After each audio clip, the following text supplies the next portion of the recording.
Good morning students, स्वागत है आपका आपके अपने यूट्यूब चैनल फिजिक्स का अड्डा बाय नितिन सर में। बच्चों, basic mathematical tools for physics की आज 6th क्लास है और वेक्टर मींस सदिश की आज 2nd क्लास है। इससे पहले की क्लास में हमने वेक्टर के इनिशियल नॉलेज के बारे में देखा, वेक्टर क्या है, कैसे होता है और उसका क्लासिफिकेशन कैसे किया जाता है। बच्चों, आज हम वेक्टर सम और वेक्टर एडिशन के बारे में बात करेंगे, वेक्टर सम और वेक्टर मल्टीप्लिकेशन की बात करेंगे। ठीक है, तो चलिए आज की क्लास स्टार्ट करते हैं। क्लास स्टार्ट करने से पहले मैं उन सभी बच्चों को वो बताना चाहूंगा कि इससे पहले के जो वीडियोस आपने नहीं देखे हैं, प्लेलिस्ट में जाकर इससे पहले के वीडियोस देख सकते हैं आप। तो चलिए आज की क्लास स्टार्ट करते हैं। तो आज की क्लास में स्टार्ट करूंगा वेक्टर सम से, मतलब इसको आप कहेंगे एडिशन ऑफ वेक्टर। जैसे कि हमारी हेडिंग लगी है एडिशन ऑफ वेक्टर, मतलब सदिश का योग। तो देखते हैं सदिश योग कितने प्रकार से किया जा सकता है और कैसे किया जाता है। तो फर्स्ट लॉ है आपका सदिश योग का त्रिभुज नियम। सदिश योग का त्रिभुज नियम, इसको आप कहते हैं ट्रायंगल लॉ। ट्रायंगल लॉ या फिर इसको आप कहेंगे triangle law of vector addition. Triangle law of vector addition, इसको आप त्रिभुज नियम भी कहते हैं, त्रिभुज नियम। तो देखते हैं कि triangle law of vector addition क्या कहता है। तो triangle law of vector addition के अकॉर्डिंग अगर कोई दो वेक्टर, सपोज दैट ये एक वेक्टर ए है और ये एक वेक्टर बी है, इसके डायरेक्शन हम कुछ इस प्रकार से दिखा देते हैं कि ये वेक्टर ए है और ये वेक्टर बी है, तो ये दोनों वेक्टर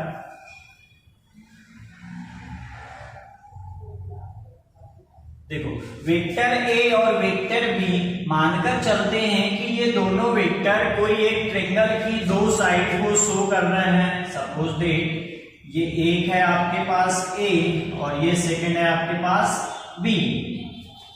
तो ये दोनों वेक्टर, वेक्टर ए और वेक्टर बी एक ट्रायंगल की कोई भी दो साइड को शो कर रहे हैं, तो इनका सम इस तीसरी साइड के इक्वल होगा।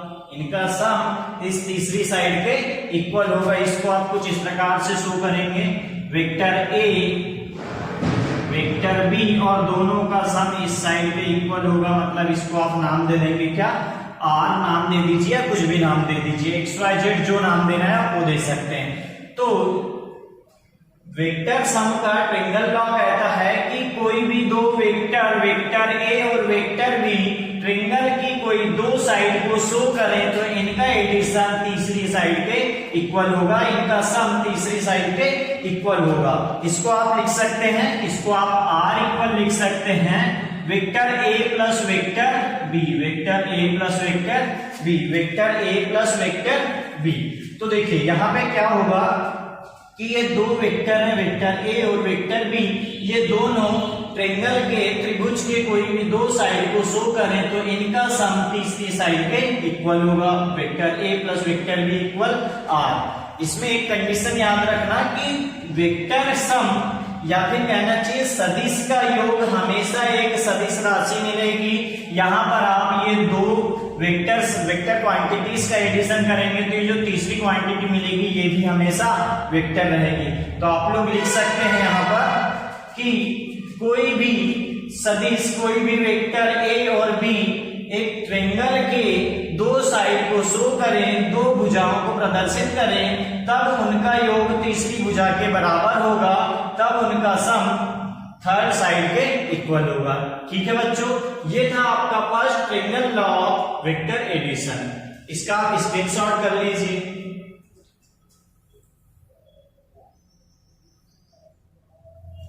चलिए, इसमें आपको मैं थोड़ी थोड़ी चीजें और समझाने की कोशिश करता हूं कि इसको मानकर चलो आपने नाम दिए इस साइड को ए बी, इसका नाम दिया आपने, या फिर यहां नाम ना देते हुए हम इसी ट्रायंगल में देते हैं। देखिए ए बी और ये आपके पास सी, तो इसको आप लिख सकते हैं A B vector A B plus vector B C equal vector AC equal vector AC AB plus BC equal vector AC।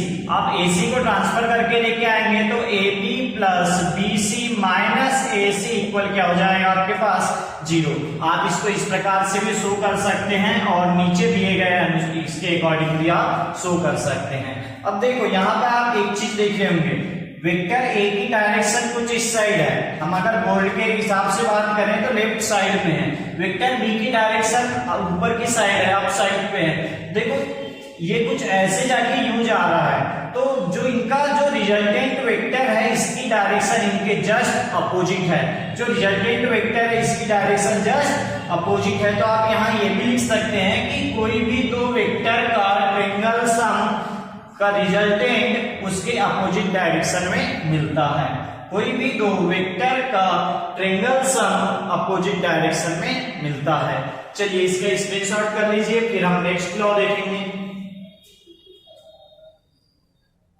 चलिए नेक्स्ट है एडिशन ऑफ वेक्टर का सेकेंड लॉ है पॉलीगन्स लॉ, जिसको आप बहुभुज नियम के नाम से भी जानते हैं।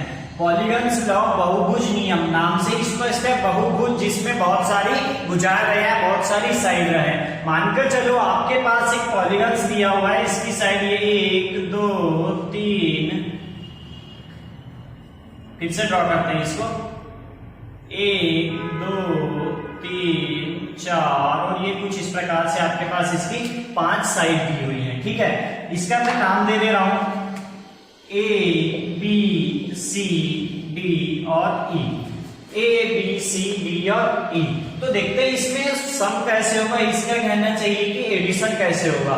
तो देखो ये आपके पास एक पॉलीगन है, पर इसको हम एक छोटे छोटे ट्रायंगल के फॉर्म में डिवाइड करते हैं। ये आपके पास फर्स्ट ट्रायंगल, इसको मैंने पॉइंट ए से मिलाया तो ये हो गया सेकेंड और ये हो गया थर्ड। अब देखो यहाँ पर आपको छोटे छोटे 1 2 और 3 ट्रायंगल दिख रहे हैं, 1 2 3 ट्रायंगल दिख रहे हैं। अब ये ट्रायंगल दिख रहे हैं, इसका मतलब आप क्या समझ सकते हैं, इससे जस्ट पहले जो हमने triangle law of vector addition पढ़े, यहाँ पर भी सेम वही अप्लाई होगा। बस छोटे छोटे यहाँ आपको क्या दिख रहे हैं, ट्रायंगल दिख रहे हैं। अलग अलग ट्रायंगल में अलग अलग triangle law of vector addition apply होगा। तो यहाँ मानकर चलते हैं ये साइड AB की डायरेक्शन ये है, साइड BC की डायरेक्शन ये है, तब साइड AB और BC का वेक्टर सम AC के वेक्टर सम के बराबर होगा या AC के इक्वल होगा। अब देखते हैं, इस फर्स्ट वाले ट्रायंगल का काम हो गया, तो इसको हम अलग कर देते हैं। देखो AB और BC का वेक्टर सम AC के इक्वल होगा, इसका काम हो गया, इसको साइड कर देते हैं। अब हम सेकेंड साइड लेते हैं AC और इसकी नेक्स्ट साइड लेंगे CD। AC और CD। तो देखो यहाँ पर भी एक ये ट्रायंगल दिख रहा है, ट्रायंगल नंबर 2, जिसको नाम दिया मैंने ट्रायंगल नंबर 2। तो इसमें भी साइड AC और CD का वेक्टर सम AD के इक्वल होगा। क्या होगा, AD के इक्वल होगा। तो अब ये देखो सेकेंड ट्रायंगल का भी काम एंड हो रहा है। अब हम आते हैं ट्रायंगल नंबर 3 में। तो ट्रायंगल 3 में देखो AD और DE का वेक्टर सम AE के इक्वल होगा।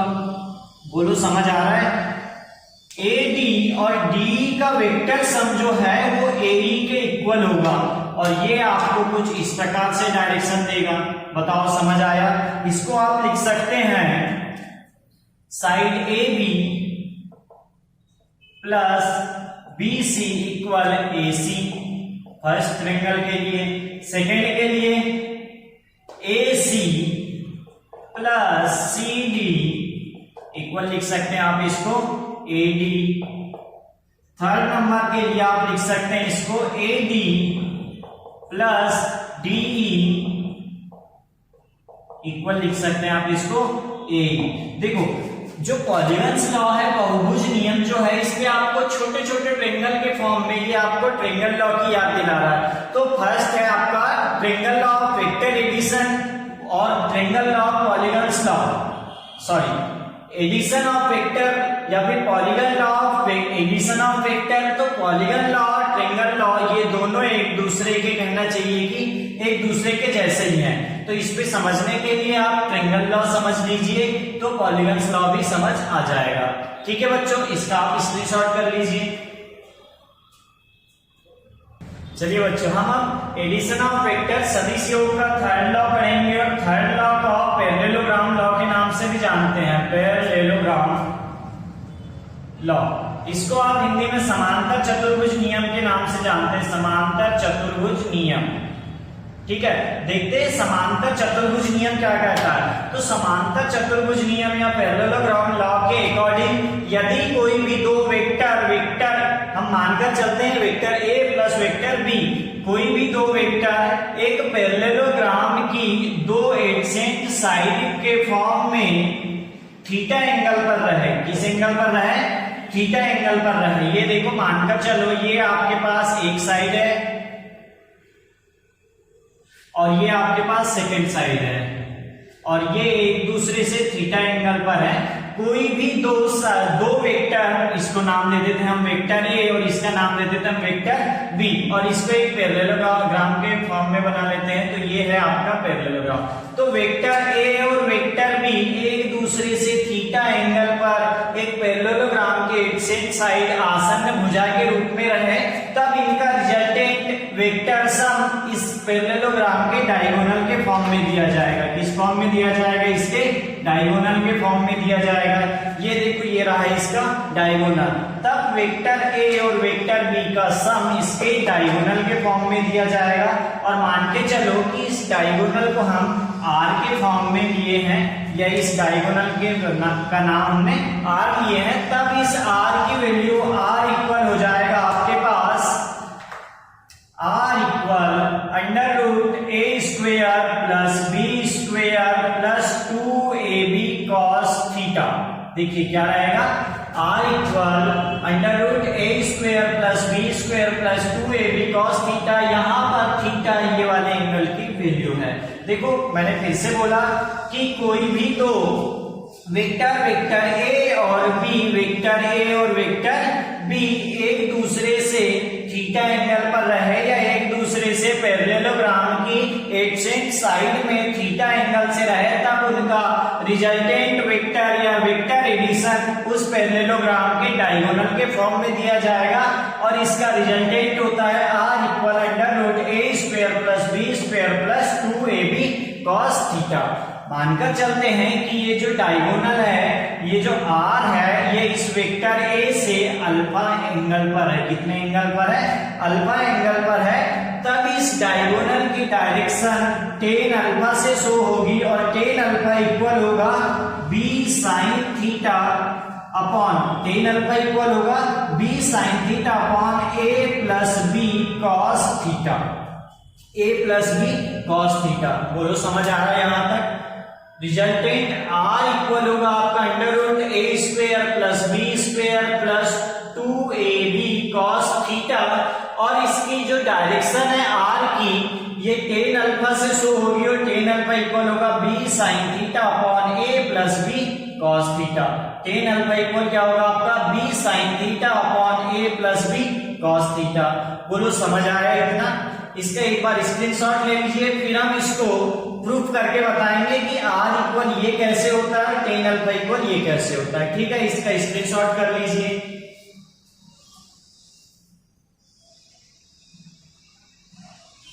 चलिए इसका प्रूफ देखते हैं हम कि ये एक्चुअल ऐसे ही कैसे होता है। तो प्रूफ करने के लिए मैं थोड़ा सा बोर्ड की जगह ज्यादा लगेगी, इससे मैं थोड़ा डायग्राम छोटा बना लेता हूं। ये देखिए आपके पास ये एक पैरेललोग्राम है,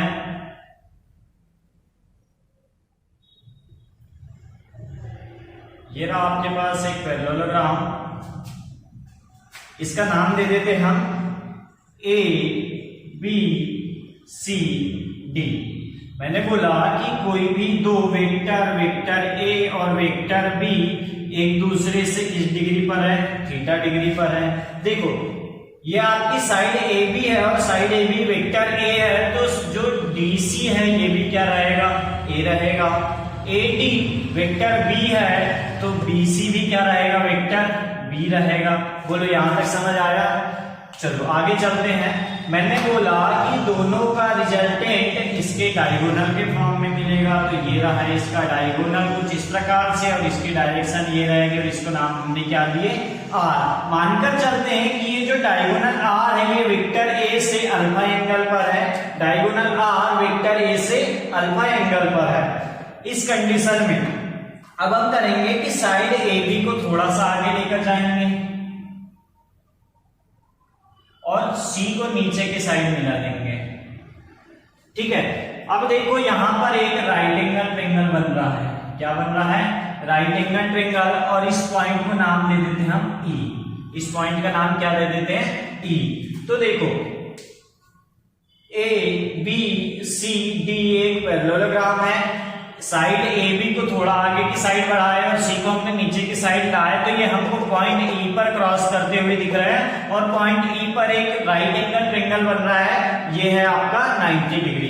देखो ये आपके पास ये और ये दोनों पैरेलल साइड है, दोनों समांतर भुजाएं हैं, और ये दोनों को ये भुजा सीधे कट रही है। तो अगर ये एंगल थीटा है तो आपके पास ये वाला एंगल भी तो थीटा होगा।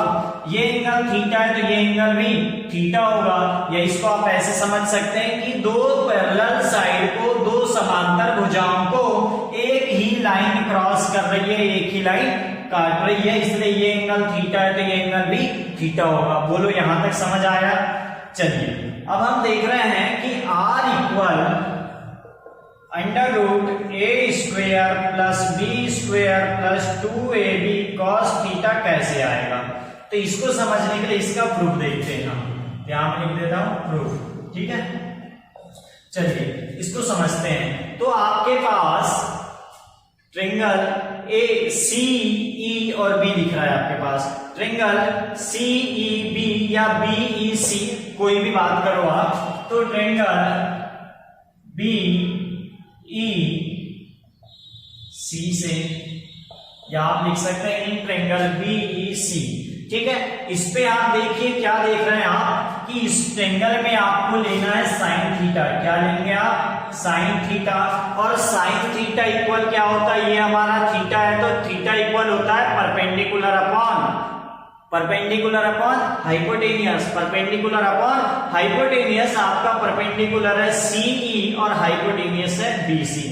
तो परपेंडिकुलर है आपका सीई अपॉन हाइपोटेनियस है क्या? बीसी। लंबा बटे कर्ण।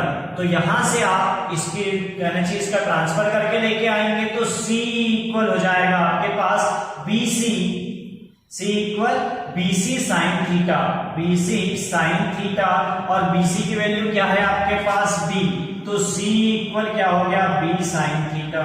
इसको आप दे दो इक्वेशन नंबर फर्स्ट। सेकंड देखते हैं, फिर से इसी ट्रायंगल की बात करता हूं मैं कि ट्रायंगल सीईबी में, इसी ट्रायंगल बीईसी या सीईबी में अब लेंगे हम cos थीटा। क्या लेंगे अब हम? cos theta. cos थीटा में यहां ले आओ। ठीक है, चलिए cos थीटा इक्वल क्या होगा आपके पास? cos theta equal, cos equal होता है बेस अपॉन हाइपोटेनियस। यहाँ बेस है आपका b, base b upon hypotenuse bc। बोलिए b upon bc। cos theta equal होगा b अपॉन bc। bc को ट्रांसफर करके लेके आएंगे तो यहाँ पर b की वैल्यू मिल जाएगी आपको। तो ये b इक्वल होगा आपका bc cos थीटा, और bc की वैल्यू आपको पता है क्या है? b है। तो b इक्वल क्या हो जाएगा आपके पास? b cos theta. इसको दे दो equation number second. Equation first में आपको क्या मिला? c की वैल्यू मिली, और इक्वेशन सेकेंड में b की वैल्यू। एक बार आपको c की वैल्यू मिल गई, एक बार आपको b की वैल्यू मिल गई। ठीक है, इसके बाद आप देखिए आपको एक बड़ा सा राइट एंगल ट्रायंगल दिख रहा होगा CEA या AEC। क्या दिख रहा है? AEC, right angle triangle AEC। तो मैं लिख रहा हूं इसको राइट एंगल ट्रायंगल AEC में, in from right angle triangle AEC। यहां पर हम पाइथागोरस थ्योरम अप्लाई करेंगे। क्या करेंगे? Pythagoras theorem. और पाइथागोरस थ्योरम कहता है कि hypotenuse square equal perpendicular square upon base square. तो परपेंडिकुलर क्या दिख रहा है आपके पास? सबसे पहले हाइपोटेनियस देखिए क्या है आपके पास? Hypotenuse AC square equal AC square equal AE square plus C square. ठीक है, अब देखिए क्या है, AC A से लेकर C तक, A से लेकर C तक, तो इसको मैं दो फॉर्म में लिख सकता हूं, AB प्लस B, तो इसको लिख सकते हैं हम AB plus B whole square plus CE square. बोलो समझ आया यहां तक? अब देखो ये आपके पास a plus B whole square का फॉर्मूला दिख रहा है, और a plus B whole square का फॉर्मूला हमने फर्स्ट लेक्चर में देखे, तो हम उसके अकॉर्डिंग इसको ऊपर कर देते, तो ये हो जाएगा ab square plus b square plus 2ab b। बोलो इतना समझ आया आपको? 2ab b। चलिए ठीक है, और प्लस में है आपका क्या, CE स्क्वायर, प्लस में है आपका CE स्क्वायर। बोलो यहां तक कोई प्रॉब्लम आपको? चलिए यहां तक अगर कोई प्रॉब्लम ना हो तो मैं आगे बढ़ता हूं। ठीक है, अब देखिए आपके पास, इसको मैं थोड़ी देर के लिए रफ कर दे रहा हूं, आगे हम इसको फाइंड आउट कर लेंगे। ठीक है, देखिए आपके पास एक राइट एंगल ट्रायंगल है CEB। अगर इसमें मैं पाइथागोरस थ्योरम अप्लाई करूंगा तो इसमें पाइथागोरस थ्योरम होगा BC इक्वल, यहां देखिए BC equal CE square plus B square, CE square plus B square. शायद आपको दिख नहीं रहा होगा, फिर से लिखता हूं मैं, BC square equal CE square plus B square. बताइए BC स्क्वायर इक्वल क्या होगा, CE square plus B square. तो यहां आप देखने की कोशिश कीजिए, CE स्क्वायर ये रहा आपके पास, CE square plus B square, CE square plus B square, दोनों की जगह मैं क्या लिख सकता हूं, BC स्क्वायर। तो ये हो जाएगा AB स्क्वायर, और इसकी जगह हमने लिखे BC स्क्वायर, तो plus BC square plus 2AB into B। अब देखिए इसको आप जैसे ही आगे सॉल्व करेंगे तो AC स्क्वायर इक्वल क्या हो जाएगा आपके पास, यहां साइड में लेफ्ट हैंड साइड में AC स्क्वायर चलते आ रहा है, इसी को आगे लेके लिख रहा हूं मैं। तो AB की जगह हम क्या लिख सकते हैं, AB की जगह क्या लिख सकते हैं, vector A square plus BC की जगह क्या लिख सकते हैं, BC की जगह हम vector B square plus 2AB, 2, और AB की जगह क्या लिख सकते हैं हम, वेक्टर A। और देखिए B की वैल्यू हमने इक्वेशन नंबर सेकंड में फाइंड आउट करके रखे हैं, B cos थीटा। क्या रखे हैं, B cos थीटा। तो AC इक्वल क्या आ गया आपके पास, A square plus B square plus 2AB cos theta. और AC क्या है आपका, AC क्या दिख रहा है आपका, R, तो यहां पर मैं क्या लिख दूंगा, R स्क्वायर। यहां से आप स्क्वायर हटाएंगे तो दूसरे साइड अंडर रूट आएगा, और अंडर रूट आ जाएगा आपके पास A square plus B square plus 2AB cos theta. बोलो बच्चों समझ आया? यही तो हमको प्रूव करना था कि vector sum of parallelogram law के अकॉर्डिंग कोई भी दो वेक्टर जो एक पैरेललोग्राम के एडजेसेंट साइड के फॉर्म में दिए हैं, तब इनका वेक्टर इस पैरेललोग्राम के डायगोनल के फॉर्म में मिलेगा, और उसका डायगोनल R इक्वल मिलेगा आपके पास under root vector A square plus vector B square plus 2AB cos theta. बोलो यहां तक कोई प्रॉब्लम? फर्स्ट हमने इसका रिजल्टेंट प्रूफ कर लिया, इसके बाद हम डायरेक्शन प्रूफ करेंगे, तो इसका स्क्रीनशॉट कर लीजिए।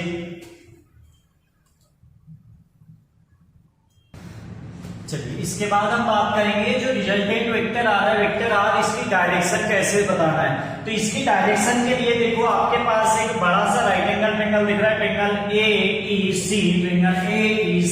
जिसके हमने इससे जस्ट पहले बात किए थे। इसी राइट एंगल ट्रायंगल में tan अल्फा लेंगे, और tan अल्फा इक्वल क्या लेंगे, tan थीटा इक्वल होता है परपेंडिकुलर अपॉन बेस, तो tan अल्फा इक्वल इसका परपेंडिकुलर हो गया C, इसका परपेंडिकुलर क्या है C अपॉन इसका बेस है A।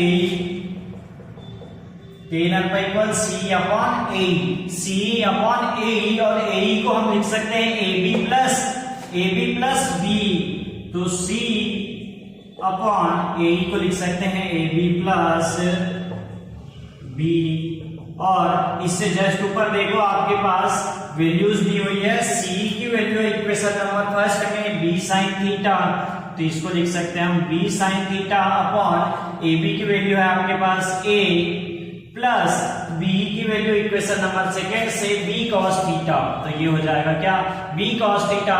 इस प्रकार पैरेललोग्राम लॉ में जो रिजल्टेंट वेक्टर है वेक्टर आर, इस वेक्टर की डायरेक्शन क्या से मिलेगी, tan alpha equal B sine theta upon A plus B cos theta से। ठीक है बच्चों, आप इसका स्क्रीनशॉट कर लीजिए, और इस प्रकार वेक्टर सम या फिर एडिशन ऑफ वेक्टर एंड होता है। अब हम पढ़ने जा रहे हैं मल्टीप्लिकेशन ऑफ वेक्टर या फिर सदिश का गुणा, इसका आप स्क्रीनशॉट कर लीजिए। चलिए बच्चों, अब हम बात करेंगे प्रोडक्ट ऑफ वेक्टर की सदिश का गुणा की। तो वेक्टर का जो प्रोडक्ट है ये हम दो फॉर्म में लेंगे, एक स्केलर फॉर्म में और एक वेक्टर फॉर्म में। तो हम फर्स्ट बात करेंगे कि स्केलर प्रोडक्ट, फर्स्ट बात करेंगे क्या स्केलर प्रोडक्ट, स्केलर प्रोडक्ट, और स्केलर प्रोडक्ट आपको बहुत अच्छे से समझना है, स्केलर प्रोडक्ट समझ आ जाएगा तो वेक्टर प्रोडक्ट ज्यादा कठिन नहीं है। तो स्केलर प्रोडक्ट समझते हैं, इसको आप अदिश गुणन भी कह सकते हैं। क्या कहते हैं आप इसको, अदिश गुणन, अदिश गुणन, और इसको आप डॉट प्रोडक्ट के नाम से भी जानते हैं। क्या से, डॉट प्रोडक्ट। ठीक है, स्केलर प्रोडक्ट, अदिश गुणन या डॉट प्रोडक्ट, तीनों बात एक ही है। आप किसी भी कहना चाहिए अदिश का अदिश में गुणा करके उसका गुणन प्राप्त कर सकते हैं या उसका प्रोडक्ट प्राप्त कर सकते हैं। ठीक है, तो मानकर चलते हैं कि हमारे पास कोई दो कहना चाहिए कि वेक्टर क्वांटिटीज हैं। ये आपके पास एक वेक्टर है बी और ये आपके पास एक वेक्टर है ए, ये दोनों एक दूसरे से थीटा एंगल पर है। ये आपके पास वेक्टर ए और ये आपके पास वेक्टर बी, तब इनका scalar product A dot B equal होगा, जैसे कि मैंने नाम से स्पष्ट किया था डॉट प्रोडक्ट। चलिए इसको थोड़ा बड़ा लिखते हैं, तो ए डॉट बी इक्वल होगा mod of A dot mod of B cos theta. क्या होगा आपके पास, A dot B equal mod of A dot mod of B cos theta. इसको आप लिख सकते हैं ए बी कॉस थीटा। क्या लिख सकते हैं आप इसको, ए बी कॉस थीटा। तो कोई भी दो वेक्टर का स्केलर प्रोडक्ट एक स्केलर क्वांटिटी मिलती है, कोई भी दो वेक्टर का स्केलर प्रोडक्ट एक स्केलर क्वांटिटी मिलती है। देखो आपके पास ये लिख रही है स्केलर क्वांटिटी। ठीक है, समझ आया, यहां तक समझ आया। तो इसको आप लिख सकते हैं कि कोई भी दो वेक्टर का स्केलर प्रोडक्ट एक स्केलर क्वांटिटीज मिलती है, कोई भी दो सदिश का अदिश गुणन अदिश राशि प्राप्त होती है। कोई भी दो सदिश का अदिश गुणन अदिश राशि प्राप्त होती है, कोई भी दो वेक्टर का स्केलर प्रोडक्ट एक स्केलर क्वांटिटी मिलती है। ठीक है, चलिए अगर ये समझ आया हो तो मैं आपको यूनिट वेक्टर का स्केलर प्रोडक्ट समझाने की कोशिश करता हूं। तो इसको समझना है आपको, यूनिट वेक्टर का स्केलर प्रोडक्ट, यूनिट वेक्टर या फिर इसको आप लिख सकते हैं scalar product of unit vector, scalar product of unit vector. ठीक है, चलिए इसको समझते हैं कि यूनिट वेक्टर का स्केलर प्रोडक्ट क्या होगा। तो आपको पता है कि यूनिट वेक्टर 3 डायमेंशन में कुछ इस प्रकार से शो करते हैं, आई के जे के और जेड डायरेक्शन का यूनिट वेक्टर के। ठीक है, आई केप जे केप और के केप से शो करते हैं। तो इसका स्केलर प्रोडक्ट क्या होगा। तो फर्स्ट बात करें हम कि जो एक्स एक्सिस का यूनिट वेक्टर है आई का आई से डॉट प्रोडक्ट, आई का आई से डॉट प्रोडक्ट क्या होगा। तो देखो आई का आई से डॉट प्रोडक्ट में I dot I cos theta. तो यहां देखो आई और आई के बीच में, ये आई के बीच में कितने डिग्री का एंगल दिख रहा है, 0 डिग्री। तो इसको आप लिख सकते हैं 1 डॉट 1 कॉस 0 अब आप बोलेंगे सर ये 1 कहां से आया, तो बच्चों नाम से स्पष्ट है ना, यूनिट वेक्टर यूनिट आई की वैल्यू क्या रहेगी 1 रहेगी। तो आप यहाँ क्या लिखेंगे 1.1 cos 0 और cos 0 की वैल्यू क्या रहती है 1, तो i.i की वैल्यू क्या है आपके पास 1। यही हम सेकेंड बात करें j का j से मल्टीप्लाई, तो j.j इक्वल यहाँ पर भी सेम बात होगी और यहाँ पर भी cos थीटा की वैल्यू क्या रहेगी 0, तो j.j क्या आ जाएगा 0। थर्ड बात करें हम k.k यहाँ पर भी सेम कंडीशन, k के बीच में एंगल क्या रहेगा 2k के बीच में, मींस k तो आपका इसी z डायरेक्शन में मिलेगा, तो इसके आप क्या लिखेंगे थीटा की जगह 0, तो cos 0 की वैल्यू 0, तो k.k क्या मिलेगा आपका 0। नेक्स्ट बात करें हम इनका एक दूसरे से मल्टीप्लीकेशन, तो फोर्थ नंबर i.j i की वैल्यू 1, j की वैल्यू 1, i की वैल्यू 1, j की वैल्यू 1, cos थीटा, तो cos आपके पास देखो i और j के बीच में कितने डिग्री का एंगल है आपके पास 90 डिग्री का, तो यहाँ आप क्या लिखेंगे cos यहाँ आप लिखेंगे cos 90, और आपको पता है cos 90 की वैल्यू 0 होती है और किसी भी संख्या में किसी भी नंबर में 0 का मल्टीप्लाई करेंगे तो वो क्या आ जाएगा 0, तो i.j की वैल्यू क्या मिली आपके पास 0। फिफ्थ नंबर हम बात करें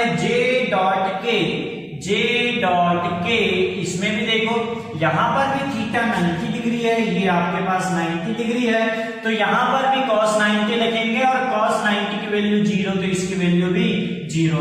सिक्स्थ बात करें हम k.i,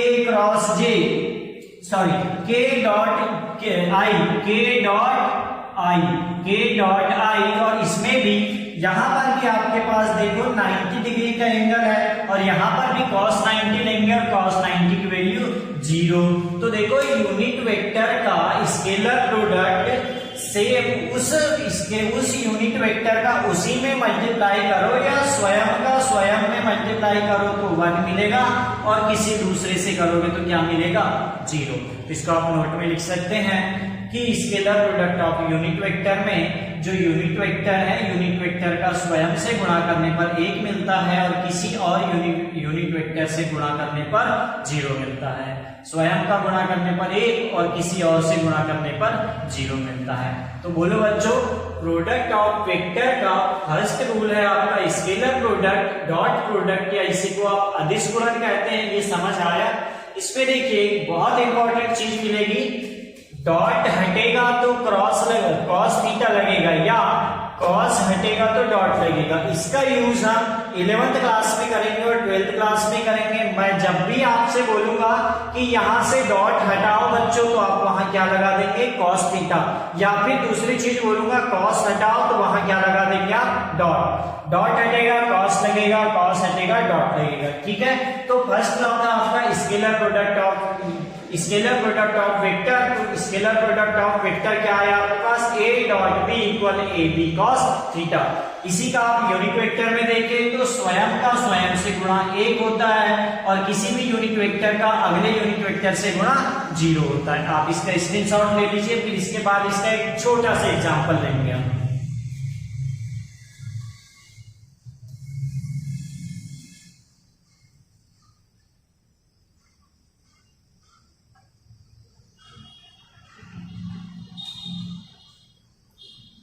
चलिए इसका एक छोटा सा एग्जांपल लेते हैं हम और एग्जांपल के थ्रू इसको समझने की कोशिश करते हैं।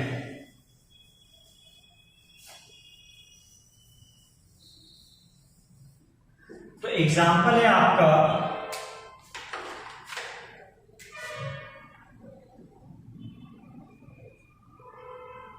देखो एग्जांपल एक वेक्टर है a और वेक्टर a इक्वल है आपका 2ik plus 3jk minus kk।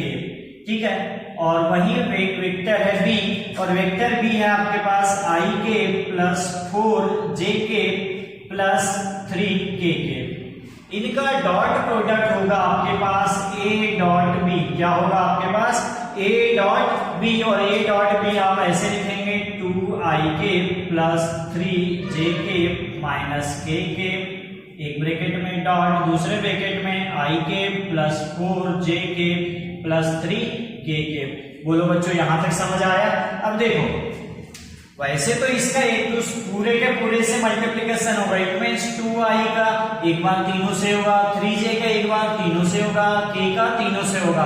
पर जब हम i से करेंगे तो 1 मिलेगा और i का j से करेंगे तो 0 मिलेगा, वहीं i का k से करेंगे तो 0 मिलेगा। इसका मतलब i का i से करेंगे तब ही हमको 1 मिलेगा और तब ही हमको एक सुटेबल वैल्यू मिलेगी। अगर i का j और k से करेंगे तो वहां पर 0 मिलेगा। सेम कंडीशन होगी j के साथ कि j का j से करेंगे तब 1 मिलेगा, बाकी 2 से करेंगे तो 0 मिलेगा। सेम बात k के साथ k का k से मल्टीप्लाई करेंगे तो 1 मिलेगा, बाकी 2 से 0। इसलिए i का i से, j का j से और k का k से मल्टीप्लाई करेंगे तो इसके सामने की वैल्यू आपके पास 2 into 1 आपके पास क्या मिलेगा 2 into 1 plus 3 into 4 3 into 4 plus -1 into 3 -1 into 3 तो ये हो गया आपके पास 2 प्लस 3 4 जा 12 प्लस माइनस का माइनस 3 1 जा 3। इसको जब हम सॉल्व करेंगे तो ये हो जाएगा 12 प्लस 2 14 माइनस 3 11। तो a डॉट b इसकी वैल्यू क्या है आपके पास 11 और 11 एक स्केलर क्वांटिटी है। बोलो बच्चों यहां तक समझ आया? ठीक है, इसको आप लिख लीजिए या स्क्रीनशॉट कर लीजिए। चलिए वेक्टर प्रोडक्ट ऑफ वेक्टर का सेकेंड रूल है हमारा वेक्टर प्रोडक्ट। इसको आप हिंदी में सदिश गुणन के नाम से जानते हैं और इसी को आप क्रॉस प्रोडक्ट के नाम से भी जानते हैं, क्रॉस प्रोडक्ट। ठीक है, तो देखिए वेक्टर प्रोडक्ट, सदिश गुणन या क्रॉस प्रोडक्ट जो भी आ जाए तीनों का मतलब एक ही है। तो इसके अकॉर्डिंग कोई भी दो वेक्टर ए और वेक्टर बी है तब इनका vector product vector A cross vector B equal ये हो जाएगा ए और बी का multiply mod of A multiply mod of B sine theta.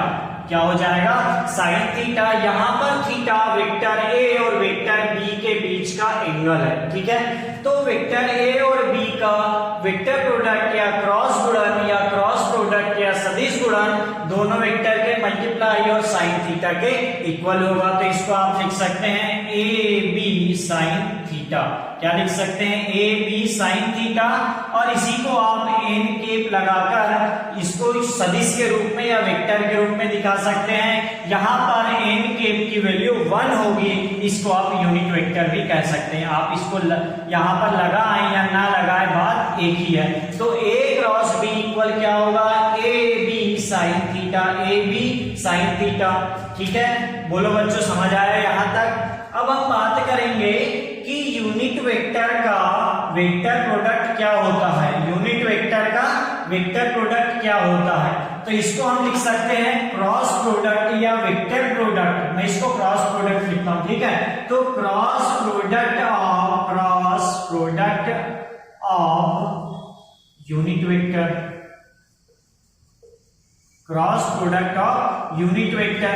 तो जैसा कि मैंने जस्ट पहले बताया अभी कि ये एक यूनिट वेक्टर ये है, दूसरा ये है और तीसरा ये है। इसको आप नाम देते हैं आई केप, जे केप और के केप। ठीक है, एक्स डायमेंशन का यूनिट वेक्टर आई केप, वाई का जे केप और जेड का के केप। तब इनका क्रॉस प्रोडक्ट समझने के लिए तब इनका क्रॉस प्रोडक्ट होगा, देखो इसको मैं यहां लिख दे रहा हूं A cross B equal mod of A mod of B sine theta N के A B sine theta N के। ठीक है, यहां आप एन के इसको वेक्टर फॉर्म में दिखाने के लिए लगाते हैं क्योंकि दो वेक्टर का वेक्टर प्रोडक्ट या क्रॉस प्रोडक्ट एक वेक्टर क्वांटिटी मिलती है, एक वेक्टर राशि रहती है। ठीक है, तो देखो यूनिट वेक्टर का वेक्टर प्रोडक्ट कैसे होगा। फर्स्ट देखते हैं आई केप का, आई केप से क्रॉस प्रोडक्ट, तो ये हो जाएगा आपका I it means unit vector 1 cross 1 और साइन, देखो आई और आई के बीच में कितने डिग्री 0 डिग्री, आई और आई के बीच में 0 डिग्री, तो साइन 0 की वैल्यू क्या रहेगी आपके पास 0, तो ये पूरी की पूरी वैल्यू क्या आ जाएगी 0। तो i का i से मल्टीप्लाई क्या आया 0। वही बात करें हम सेकंड की j क्रॉस j, और यहां पर भी देखो सेम कंडीशन आ रही है j क्रॉस j का j से मल्टीप्लाई, इसका मतलब दोनों के बीच का एंगल 0, तो साइन 0 की वैल्यू क्या आई आपके पास 0। थर्ड नंबर बात करें हम k क्रॉस k की, और k क्रॉस k क्या होगा, यहां पर भी k के बीच में 0 डिग्री, तो साइन 0 0, तो ये क्या मिला आपके पास 0। अब बात करें हम फोर्थ नंबर की कि i का j से क्या होगा, i का j से क्या होगा, तो i क्रॉस j i मतलब 1, j मतलब 1, और साइन देखो दोनों के बीच का एंगल भैया 90 डिग्री दिख रहा है, तो साइन 90 और साइन 90 की वैल्यू 1, तो i क्रॉस j इक्वल क्या आ गया आपके पास 1। सेम कंडीशन होगी j क्रॉस k के साथ, तो j क्रॉस k इक्वल आ जाएगा 1, और सेम यही कंडीशन होगी k क्रॉस i के साथ, तो k क्रॉस i भी क्या आया 1। इसका मतलब देखो क्रॉस प्रोडक्ट में यूनिट वेक्टर का खुद से मल्टीप्लाई 0 होता है और दूसरे यूनिट वेक्टर के साथ मल्टीप्लाई 1 होता है। जस्ट स्केलर प्रोडक्ट का अपोजिट या डॉट प्रोडक्ट का जस्ट अपोजिट। डॉट प्रोडक्ट में ये जो आपके पास मिल रहा है ये 1 था और ये 0 था, ये मैं बात कर रहा हूं किसकी डॉट प्रोडक्ट की, और ये है आपके पास क्या क्रॉस प्रोडक्ट। क्रॉस प्रोडक्ट में i 0 j 0 k 0, dot product में i 1 j 1 k 1। Just opposite इसका i cross j, cross product में 1 j cross k 1 k cross i 1, dot product में ये तीनों क्वांटिटीज क्या थी 0। बोलो बच्चों यहां तक समझ आया। चलिए इसका आप स्क्रीनशॉट कर लीजिए, फिर इसका क्रॉस प्रोडक्ट का एक छोटा सा एग्जांपल लेंगे हम।